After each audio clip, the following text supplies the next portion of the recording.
Hello, this is Victor, and this week I want to share with you a tip to help in painting your miniatures, and also I will do a short tutorial on how to do priming with brush. And that I do that when I have miniatures that have some difficult shapes and I decide to assemble later on. For example, like this case. In that case, for example, we have the miniature that once it's assembled, it's going to be difficult to paint this part. And and also difficult to paint the back. So I decide not to glue them together and paint them separate. And also I keep the head apart because it's going to be easier for me to reach all the parts. Very easy to paint the head when you don't have anything around. So I highly recommend when you want to do a fine job.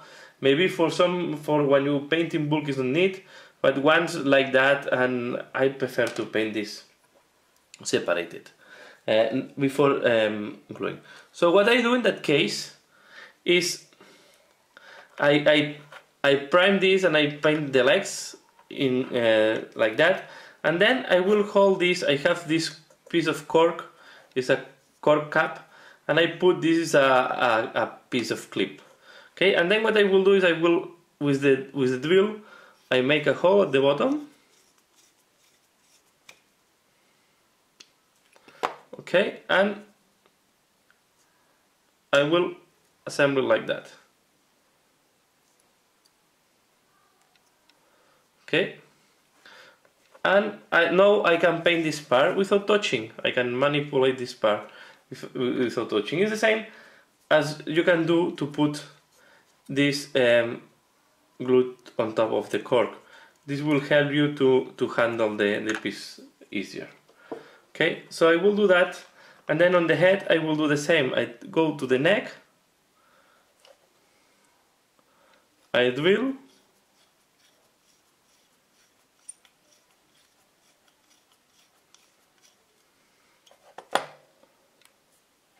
and then I put the head here. Okay, and now I can paint them. If in that case, if you see that it's very loosey, that case can be okay. But if you think that it's very loosey and it's turning when you're painting and it's not, you don't like, you also can glue this to the piece. Sometimes first what I try to do is bend a little bit the top, and then because you create some curvature, it's going to get stuck.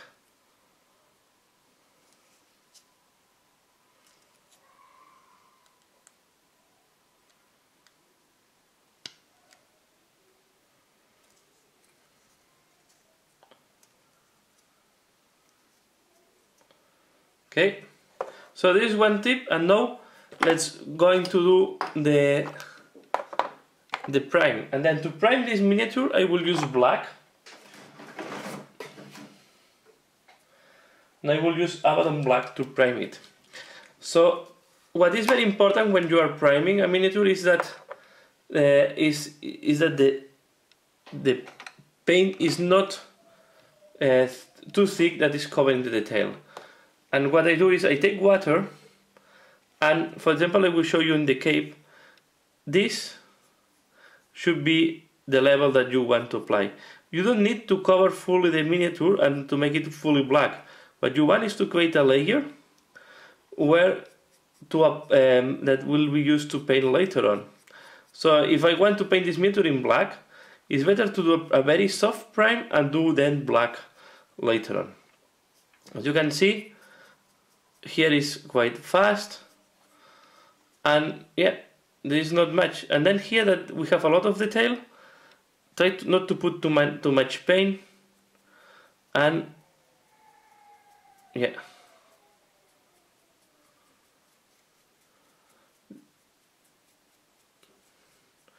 And if you don't get solid black on the first layer, don't be worried.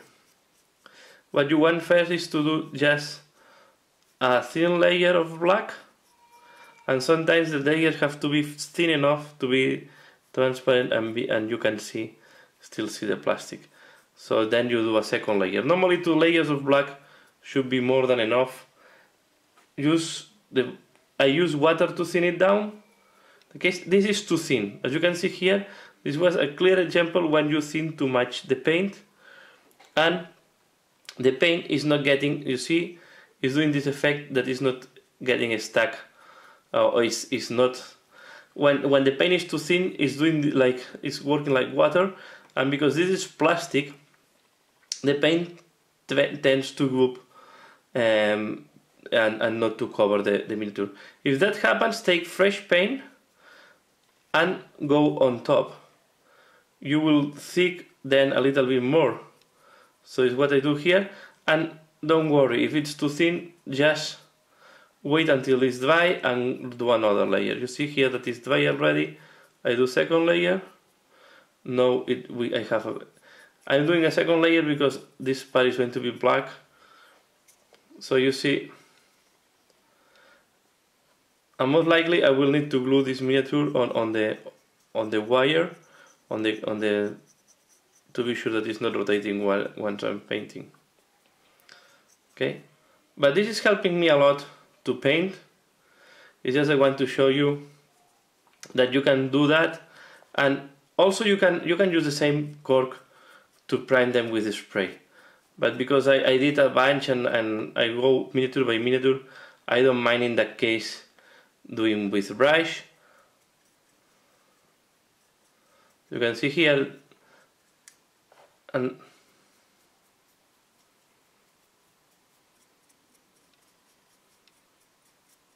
okay,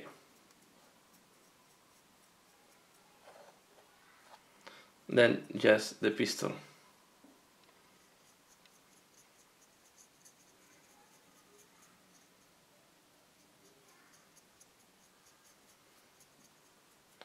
And this will be a good prime, okay, on the miniature.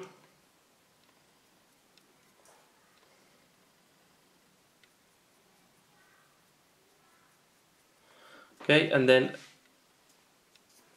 here at the bottom we will need to do a second layer, but I will do later on once it's dry. The same for the head. I take a little bit of water. The head you have to be very careful. I start first on the back. Do you see this is too thin? When this happens, it's too thin, take a little bit of paint, go over there, and this will help you to have better coverage. In that case, I prefer to go a little bit thinner because I want to keep perfectly the detail on the mask, and I don't care if I don't cover fully the mask because I want to go white. So this is why here the back I want better black, but on the mask itself I don't care how solid it is. I do the hair. The other thing I want to say is to keep the same consistency of black and the same brightness. What I do is I also paint the legs. I also try to apply, I will also apply the black on the legs. In that way I will have exactly the same texture between the spray that I apply on the legs and the paint, the brush painting that I did on the torso. So if you do two parts, one with the spray and the other one with a brush, be sure that the one done with the spray, then you do a layer done with brush, to be sure that you have exactly the same texture, because normally the spray is more matte than the brush. Brush have some bright, especially on when we paint black. White is not that different, but in the case of black you will see that there are some brights. Here I need to go carefully because the rocks are painted. I don't do the back, these things, because this will go in a different color, so I don't care because I will cover this color anyway. So that's all. Just a very fast video to share with you how to make your life easier when painting miniatures that have pieces of cloth layering one on top of each other.